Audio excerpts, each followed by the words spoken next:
Hello friends, मैं आपके सामने गौरव मिगलानी। हम पढ़ रहे हैं 12th क्लास की अकाउंटेंसी। चैप्टर हमारा कंटिन्यू चल रहा है, change in profit sharing ratio of existing partner. तो इसमें हमने एक प्रैक्टिकल क्वेश्चन स्टडी करना है।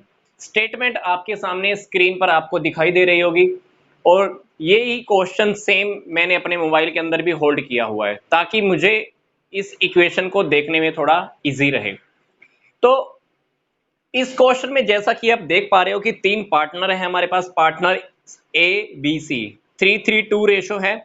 लाइबिलिटीज के अंदर हमारे पास क्रेडिटर है 24,000, जर्नल रिजर्व है, कैपिटल अकाउंट तीनों के दिए हुए हैं। एसेट्स में हमारे पास कैश है, डेटर्स है, स्टॉक है, मशीनरी एंड बिल्डिंग। अब पार्टनर्स ने डिसाइड किया है कि इनको रेशो होना चाहिए 4:3।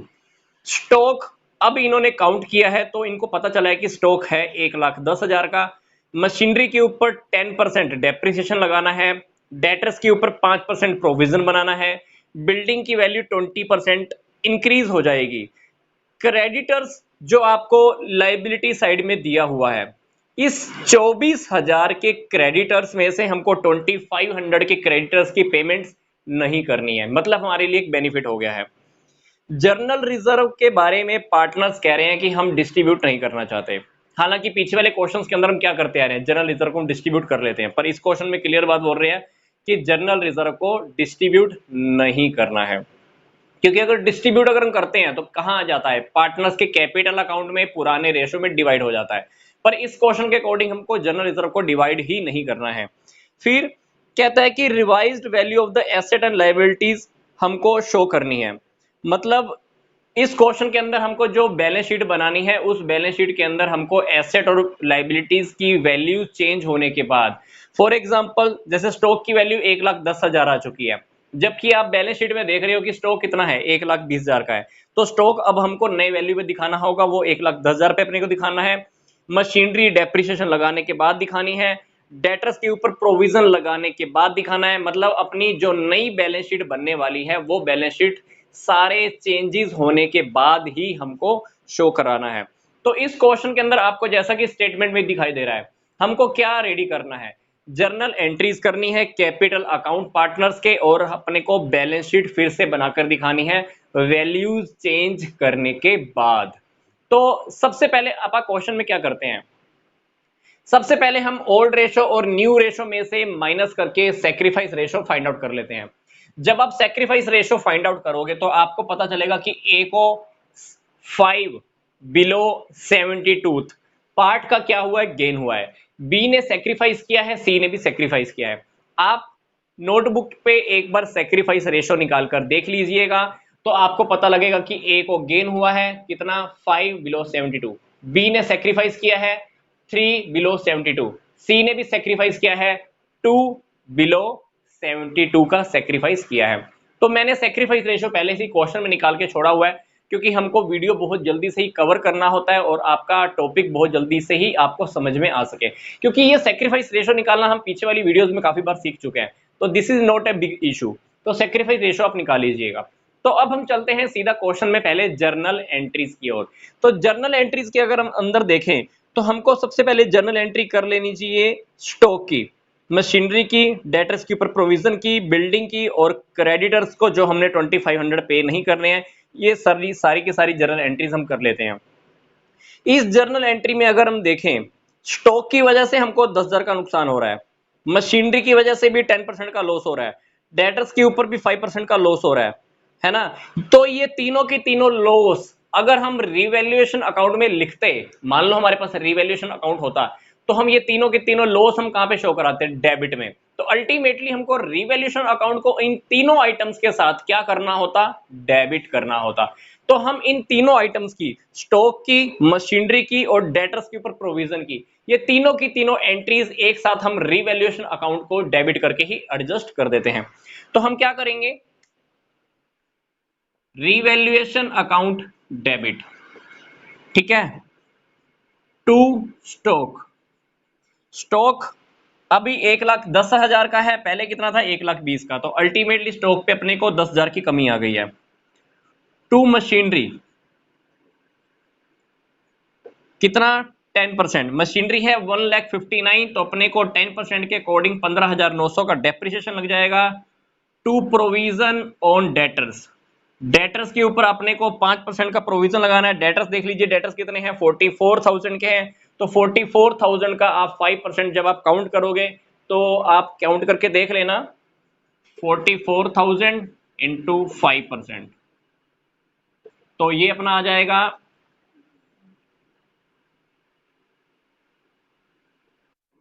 2200 आ जाएगा। तो ये तीनों आइटम्स के साथ क्या हुआ, हमारा रिवैल्यूएशन अकाउंट क्या हो गया, डेबिट हो गया।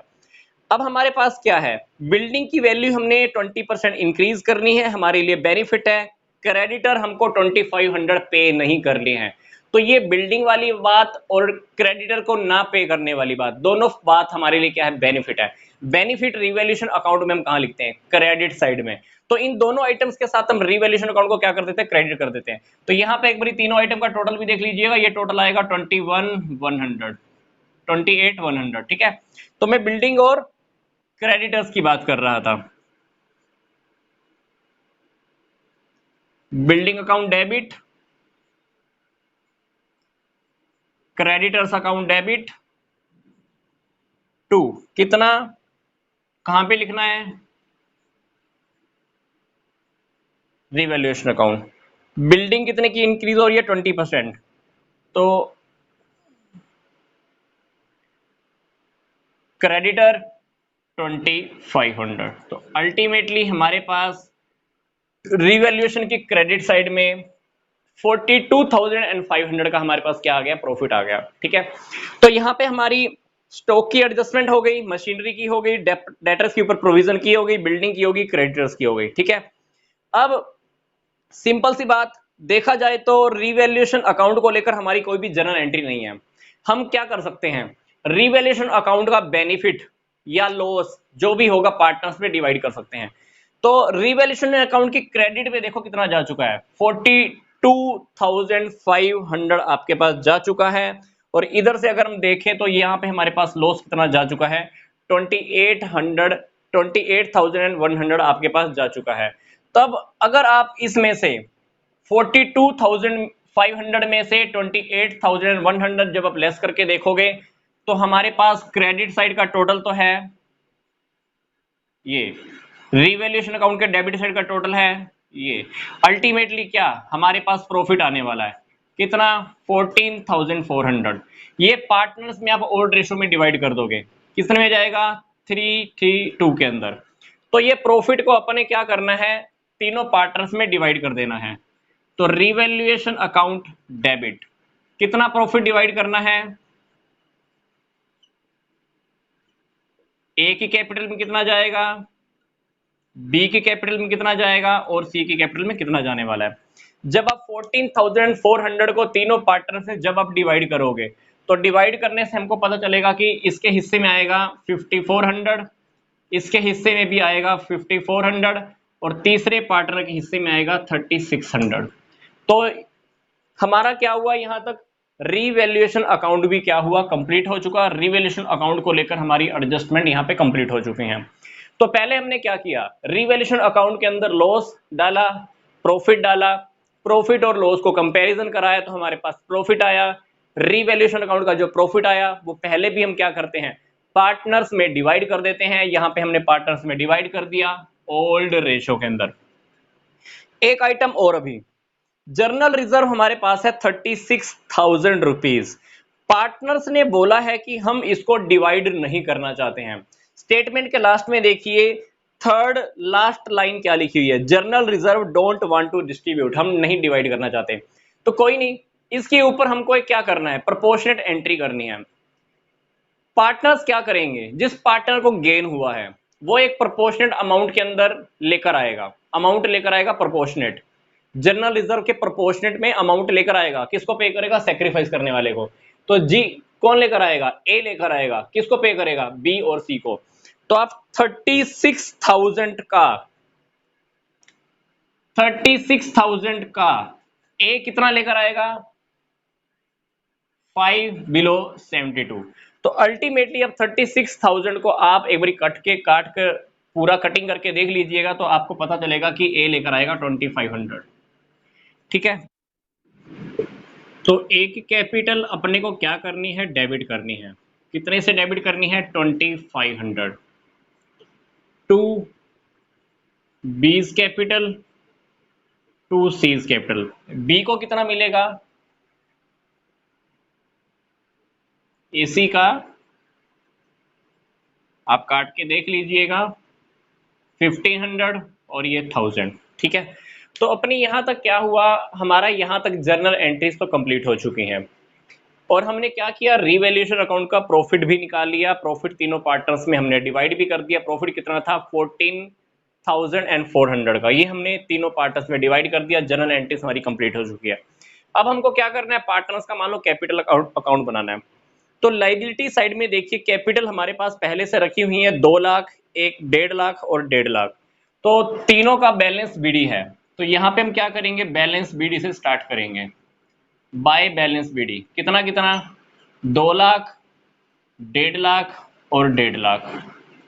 ठीक है, मैंने यहाँ पे शॉर्टकट में लिखा है 2L, 1.5L and 1.5L, 1.5 lakh, 1.5 lakh और 2 लाख। अब देखिए कि यहाँ पर पार्टनर्स में तीनों में प्रॉफिट डिवाइड हुआ है। ये प्रॉफिट कहां से आया है, रीवैल्यूएशन अकाउंट। पार्टनर्स के तीनों के कैपिटल अकाउंट क्या हुए, क्रेडिट हुए हैं। कितना कितना अमाउंट आएगा, यहाँ पे 5400, 5400 और यहाँ पे 3600। ये प्रॉफिट कहां से आया, रीवैल्यूएशन अकाउंट से आया। ठीक है।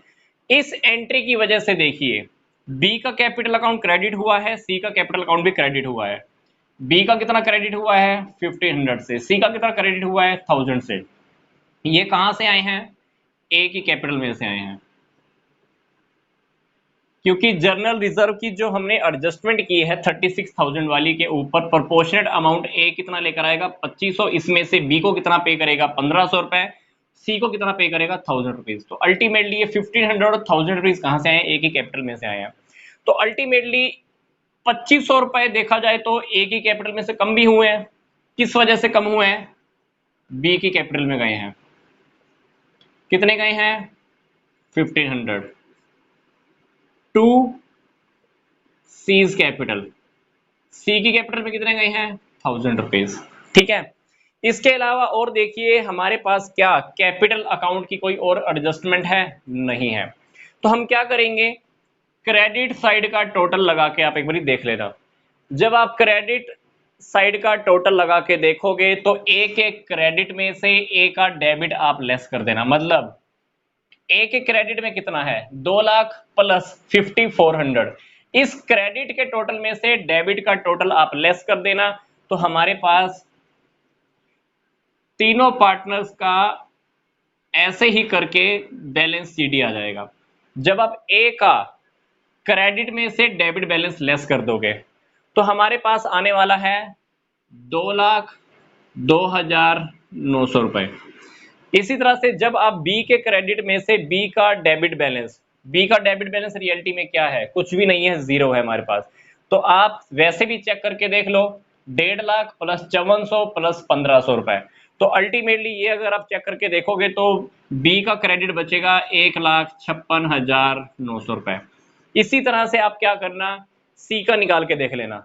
सी के क्रेडिट में इतना अमाउंट पड़ा है, सी के डेबिट में कुछ है ही नहीं। तो आप इसका टोटल करके देख लेना। ये आपका बनेगा 1.5 लाख प्लस 3600 प्लस 1000 रुपीज। मतलब ये आपका बनने वाला है 1,54,600। इसके बाद आप क्या करना, पार्टनर्स के कैपिटल अकाउंट को आप क्लोज कर देना। क्लोज कैसे करना होता है ये हमने पहले भी सीखा है। टोटल यहां लिखना होता है, इसका टोटल यहां लिखेंगे, इसका टोटल यहां लिखेंगे, इसका भी टोटल हमको यहां करके डबल अंडरलाइन करके ये पार्टनर्स के कैपिटल अकाउंट को हमको क्या करने होते हैं, क्लोज करने होते हैं। तो यहां पर हमारे तीनों पार्टनर्स की क्या आ गई, क्लोजिंग कैपिटल आ गई। ठीक है। इसके बाद हमको क्या करना है, अब बैलेंस शीट बनानी है। क्योंकि पार्टनर्स की कैपिटल हमारी आ चुकी है क्लोजिंग वाली, ओपनिंग कैपिटल ये थी, सारी एडजस्टमेंट करने के बाद हमारे पास ये क्या आ चुकी है, क्लोजिंग कैपिटल आ चुकी है। अब हमारी बात आती है बैलेंस शीट बनाने की। तो बैलेंस शीट के अंदर आप देख रहे हो कि बैलेंस शीट के अंदर हमारे पास सबसे पहले क्या था, क्रेडिटर था। जबकि क्रेडिटर के अंदर देखो हमारा कुछ चेंज हुआ है। हाँ, 2500 के क्रेडिटर हमने पे ही नहीं करने हैं। मतलब हमारे पास क्रेडिटर थे 24,000 के, जिसमें से 2500 के हमको क्रेडिटर पे नहीं करने हैं। तो बाकी के क्रेडिटर कितने रह जाएंगे वो आप बैलेंस शीट में लिख दीजिए। 21,500। फिर था जर्नल रिजर्व। जर्नल रिजर्व को पार्टनर्स ने डिवाइड करने से मना किया था, पर उसके ऊपर एडजस्टमेंट एंट्री तो कर ली। इट्स ओके, एडजस्टमेंट एंट्री हुई है, तो इसका मतलब कि जर्नल रिजर्व हमको 36,000 का था, वो हमको एज इट इज शो करना होगा 36,000। यहाँ पे पार्टनर की क्लोजिंग कैपिटल भी लिख लीजिए, क्योंकि बैलेंस शीट में आप ध्यान से देखोगे तो बैलेंस शीट में हमारे पास लाइबिलिटी साइड के अंदर तो क्रेडिटर था जो हमने लिख दिया, जर्नल रिजर्व उन्होंने बांटा नहीं था, लिख दिया। कैपिटल अकाउंट अब लिख दीजिए, तीनों की आप कैपिटल लिख दीजिए। कितना? ए की, बी की, सी की। कितनी है? ये क्लोजिंग वाली।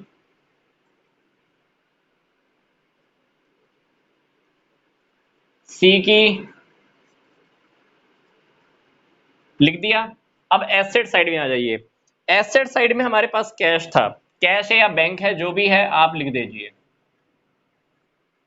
कैश कितना है हमारे पास? 37,000। ठीक है, अब डेटर्स के ऊपर हमने प्रोविजन बनाया। डेटर्स कितने थे टोटल? 44,000 के। 44,000 के डेटर हैं, इसमें से हमने प्रोविजन कितना बनाया है ध्यान से देखिए। ये प्रोविजन बनाया हमने 2200 का। तो 44,000 में से जब आप 2200 लेस करोगे तो हमारे पास बचने वाला है 41,800। स्टॉक, स्टॉक की वैल्यू 10,000 से कम हुई है। स्टॉक पहले था 1,20,000 का, 10,000 कम हो गया, बाकी स्टॉक रह गया आपके पास 1,10,000 का। आगे है मशीन।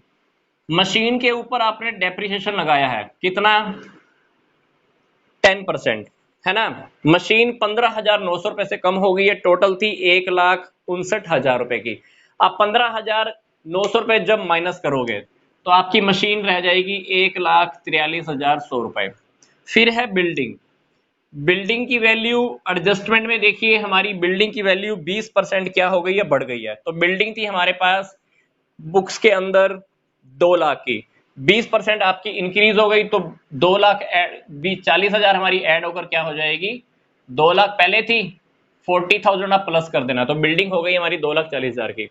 तो बैलेंस शीट के अंदर हमारी ये आइटम हमारी पूरी हो गई है। कैश आ गया, डेटर्स आ गया, स्टॉक आ गया, मशीनरी आ गई, बिल्डिंग आ गई, क्रेडिटर आ गए, जनरल रिजर्व आ गया, पार्टनर्स की हमने कैपिटल लिख दी। इसके बाद क्या करना? बैलेंस शीट का टोटल करना। बैलेंस शीट का जब आप टोटल करोगे तो टोटल करते हुए आप देखना हमारा ये टोटल कंप्लीट आ जाएगा। तो इस क्वेश्चन में हमने क्या किया? क्वेश्चन में उसने क्या बोला था अपने को? स्टॉक का, मशीनरी का, प्रोविजन फॉर डेटर्स का, बिल्डिंग का, क्रेडिटर का सारा एडजस्टमेंट करके दिखाना था। हमने सारी जनरल एंट्रीज कर ली। पहले रिवैल्यूएशन अकाउंट से रिलेटेड, फिर रिवैल्यूएशन अकाउंट के अंदर प्रॉफिट आया था, क्योंकि क्रेडिट के अंदर है हमारे पास लगभग 42,500, डेबिट में टोटल है 21,100। तो प्रॉफिट हुआ। प्रॉफिट हमने तीनों पार्टनर्स में ओल्ड रेशो में डिवाइड कर दिया, डिवाइड हो गया। फिर जनरल रिजर्व को पार्टनर्स ने कहा था कि हम डिवाइड नहीं करना चाहते, इट्स ओके, प्रोपोर्शनेट अमाउंट के अंदर तो एंट्री करनी पड़ेगी, क्योंकि इन फ्यूचर में तो जनरल रिजर्व को तो अब नए रेशो में डिवाइड कर लोगे, जबकि जनरल रिजर्व के अंदर आपने पैसा इकट्ठा किया था पुराने रेशो में। तो अभी रेशो के चेंज होने की वजह से किसी पार्टनर को सेक्रीफाइस हो रहा है तो किसी को गेन हो रहा है, तो जिसको गेन हो रहा है वो क्या करेगा? सेक्रीफाइस करने वाले को पे करेगा। तो यहां पर ए लेकर आएगा 2500, बी को पे करेगा, सी को पे करेगा। ये जर्नल एंट्री करने के बाद हमने कैपिटल अकाउंट स्टार्ट किया। ओपनिंग एंट्री से रिवैल्यूएशन अकाउंट का प्रॉफिट ए ने पे किया था बी को और सी को, अल्टीमेटली ए के अकाउंट में से कम हो गई, ये हो गई क्लोजिंग बैलेंस। फिर हमने बैलेंस शीट रेडी की। इस बैलेंस शीट की सबसे खास बात क्या है? पहले वाली बैलेंस शीट को आप ध्यान से देखिए, क्रेडिटर कितने हैं? 24,000 के। यहां पे क्रेडिटर कितने हैं? देखो 21,500। इसका मतलब है कि हमने वैल्यू चेंज करके दिखाई है। ठीक है, डेटर्स देखिए, डेटर्स कितने थे पहले? 44,000, और यहां पे डेटर हमारे देखिए वैल्यू चेंज होने के बाद दिखाया है। स्टॉक हमारा पहले 1,20,000 था, यहां पे स्टॉक कितना आ गया? 1,10,000। मशीन पहले थी हमारी 1,59,000, यहां पे कितनी आ गई डेप्रिसिएशन लगाने के बाद? बिल्डिंग पहले 2 लाख की थी, यहां पे बिल्डिंग हमारी कितनी आ गई? ऐड होने के बाद आ गई। इसका मतलब है कि हमने ये जो बैलेंस शीट बनाई वैल्यू एडिशन के या वैल्यू सब्ट्रैक्शन के बाद ही बनाई है। नेक्स्ट क्वेश्चन हम इसी स्टेटमेंट को लेके करेंगे, पर इसमें थोड़ा सा एक माइनर चेंज होना है। इस माइनर चेंज के बाद हमको इसी क्वेश्चन को फिर से एक नए तरीके से करना है। तो नेक्स्ट वीडियो मत देखना भूलिएगा, क्योंकि नेक्स्ट वीडियो के बिहाफ पर आपको समझ में आ जाएगा कि अगर हम रिवाइज्ड वैल्यू को अगर बुक में शो नहीं करना चाहते तो उस केस में बैलेंस शीट कैसे बनेगी, क्योंकि इस केस में इन्होंने क्या लिखा था कि हमको वैल्यू चेंज करके दिखानी है, इसलिए हमने स्टॉक की वैल्यू चेंज करके दिखाई, डेटर्स की वैल्यू भी चेंज करके दिखाई, मशीनरी की वैल्यू चेंज कर दी, बिल्डिंग की वैल्यू भी हमने चेंज करके दिखाई है। नेक्स्ट वीडियो में हम ये देखेंगे कि बिल्डिंग हमारी 2 की 2 लाख दिखेगी, मशीनरी जो पहले की थी 1,59,000 हमको वही दिखानी है, स्टॉक हमारा 1,20,000 का दिखेगा। फिर भी हमारे क्वेश्चन के अंदर हमको करेक्शंस करनी है, इस तरह से करेक्शन करनी है कि पार्टनर्स का आपस में लेन देन सही तरीके से हो जाए। तो नेक्स्ट वीडियो देखना मत भूलिएगा। मिलते हैं नेक्स्ट वीडियो में। यहां तक का वीडियो देखने के लिए आपका धन्यवाद।